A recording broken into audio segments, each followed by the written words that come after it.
say it was scary enough starting out, arriving in a parish, a new situation. And I always remember the first evening I arrived into the parish. I'd never lived on my own before. And I remember the furniture removal people moving away and closing the door behind me, and there wasn't a sound in the house. Well, I kind of like any kind of sport really, but I love the Gaelic. Great. At the end of the day, all you want to be is happy. God just wants us to be happy and be free, be ourselves. I like travel a lot, not travel related to work, but just seeing places. I suppose my background would be when I left school, all I ever wanted to do was become a chef.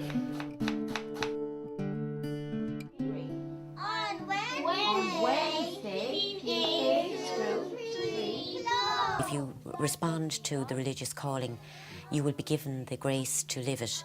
And part of that grace is the celibate lifestyle. It frees you up to reach out to more people so that you are actually, your heart is open to all, but possessed by nobody except Jesus. When it's freely embraced after a lot of preparation and commitment, and great love can ensue from it. But it doesn't work either without somebody having the real support of some very, very close friends in their lives.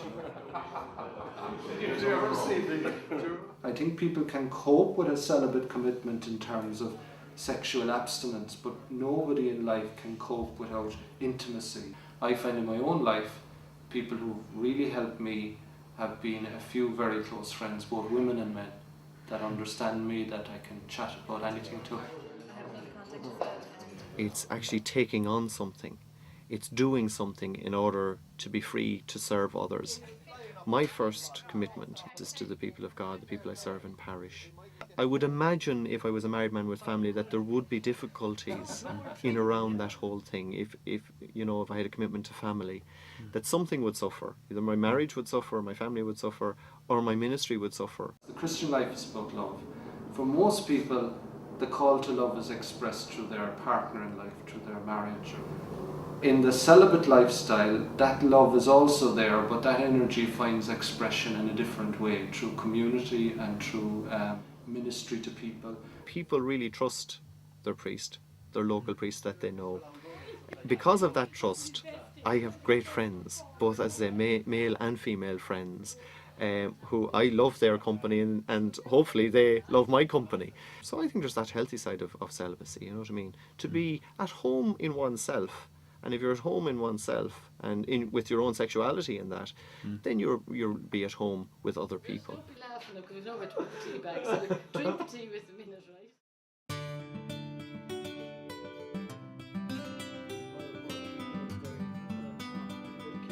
These are people who are not able to get out to Mass and so on, and so we come to them.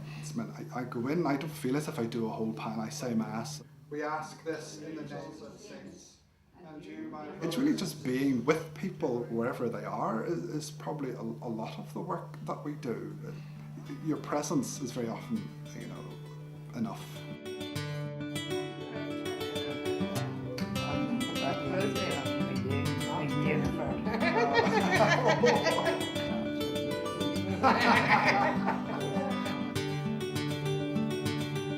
Got your teddy with you today. Which one is it?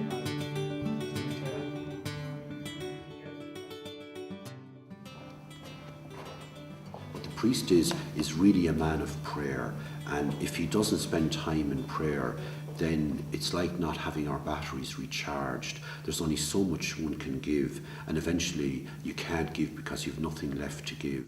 Priesthood will never make sense if there isn't a deeply rooted relationship with Christ, and the only way to have that relationship is through prayer. Sometimes I do find it hard to pray. My life essentially is for Jesus, and therefore essentially I need to be a person of prayer in order to sustain that relationship.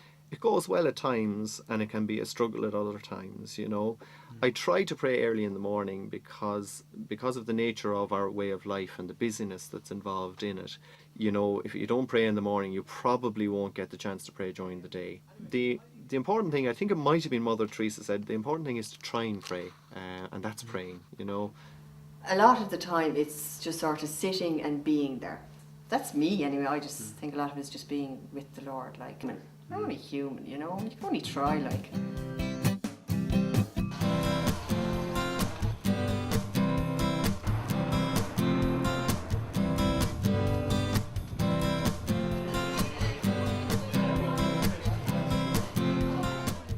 For me, it was a very big issue because I had good friends and I had a particular way of being a friend to them, you know, and there was a certain kind of, we were happy with each other the way we were.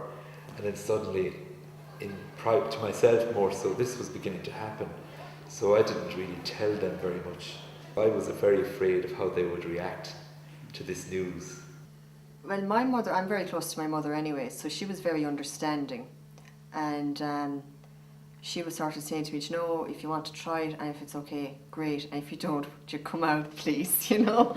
She was very good. And I think gradually then as I went on and it looked like I was staying, they were fine. I think my eldest brother initially was, you know, a bit concerned, as you would, when somebody that you know decides to enter an enclosed religious monastery that you know nothing about. And but I think, you know, when they saw that I was happy and I was willing to go with it, that they were okay as well. One day, after I'd been accepted, I just got the courage to say it to a few of them.